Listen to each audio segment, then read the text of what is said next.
27واں باب۔ جب صبح ہوئی تو سب سردار کاہنوں اور قوم کے بزرگوں نے یسوع کے خلاف مشورہ کیا کہ اسے مار ڈالیں، اور اسے باندھ کر لے گئے اور پلاطوس حاکم کے حوالے کیا۔ جب اس کے پکڑوانے والے یہودا نے یہ دیکھا کہ وہ مجرم ٹھہرایا گیا تو پچھتایا، اور وہ 30 روپے سردار کاہنوں اور بزرگوں کے پاس واپس لا کر کہا، میں نے گناہ کیا کہ بے قصور کو قتل کے لیے پکڑوایا۔ انہوں نے کہا، ہمیں کیا، تو جان۔ اور وہ روپاؤں کو مقدس میں پھینک کر چلا گیا اور جا کر اپنے آپ کو پھانسی دی۔ سردار کاہنوں نے روپے لے کر کہا، ان کو ہیکل کے خزانے میں ڈالنا روا نہیں، کیونکہ یہ خون کی قیمت ہے۔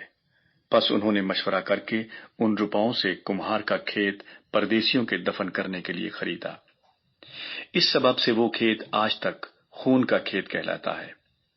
اس وقت وہ پورا ہوا جو یرمیاہ نبی کی معرفت کہا گیا تھا کہ جس کی قیمت ٹھہرائی گئی تھی، انہوں نے اس کی قیمت کے وہ 30 روپے لے لیے۔ اس کی قیمت بعض بنی اسرائیل نے ٹھہرائی تھی، اور ان کو کمہار کے کھیت کے لیے دیا، جیسا خداوند نے مجھے حکم دیا۔ یسوع حاکم کے سامنے کھڑا تھا، اور حاکم نے اس سے یہ پوچھا کہ کیا تو یہودیوں کا بادشاہ ہے؟ یسوع نے اس سے کہا، تو خود کہتا ہے۔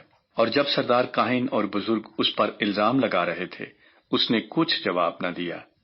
اس پر پلاطوس نے اس سے کہا، کیا تو نہیں سنتا یہ تیرے خلاف کتنی گواہیاں دیتے ہیں؟ اس نے ایک بات کا بھی اس کو جواب نہ دیا، یہاں تک کہ حاکم نے بہت تعجب کیا۔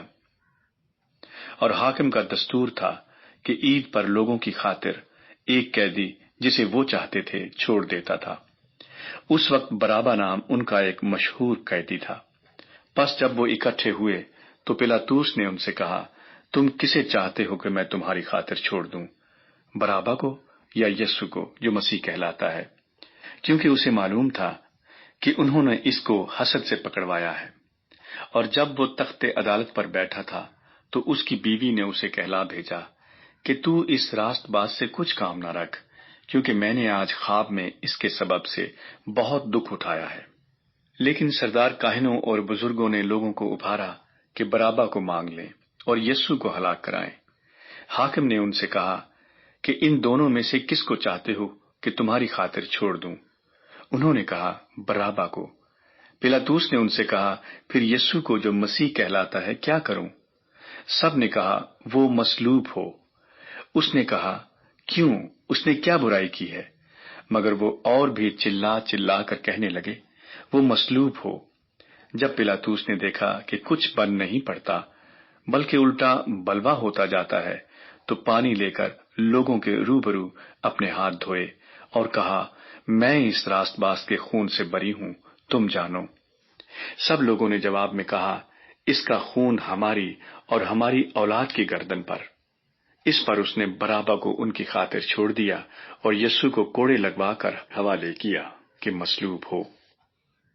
اس پر حاکم کے سپاہیوں نے یسوع کو قلعے میں لے جا کر ساری پلٹن اس کے گرد جمع کی، اور اس کے کپڑے اتار کر اسے کرمزی چوغا پہنایا، اور کانٹوں کا تاج بنا کر اس کے سر پر رکھا، اور ایک سرکنڈا اس کے دہنے ہاتھ میں دیا، اور اس کے آگے گھٹنے ٹیک کر اسے ٹھٹھوں میں اڑانے لگے کہ اے یہودیوں کے بادشاہ آداب، اور اس پر تھوکا، اور وہی سرکنڈا لے کر اس کے سر پر مارنے لگے۔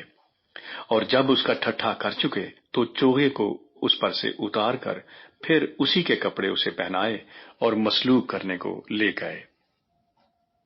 جب باہر آئے تو انہوں نے شمعون نام ایک قرینی آدمی کو پا کر اسے بیگار میں پکڑا کہ اس کی صلیب اٹھائے، اور اس جگہ جو گلگتا یعنی کھوپڑی کی جگہ کہلاتی ہے پہنچ کر پت ملی ہوئی میں اسے پینے کو دی، مگر اس نے چکھ کر پینا نہ چاہا۔ اور انہوں نے اسے مصلوب کیا اور اس کے کپڑے کرا ڈال کر بانٹ لیے، اور وہاں بیٹھ کر اس کی نگہبانی کرنے لگے، اور اس کا الزام لکھ کر اس کے سر سے اوپر لگا دیا کہ یہ یہودیوں کا بادشاہ یسوع ہے۔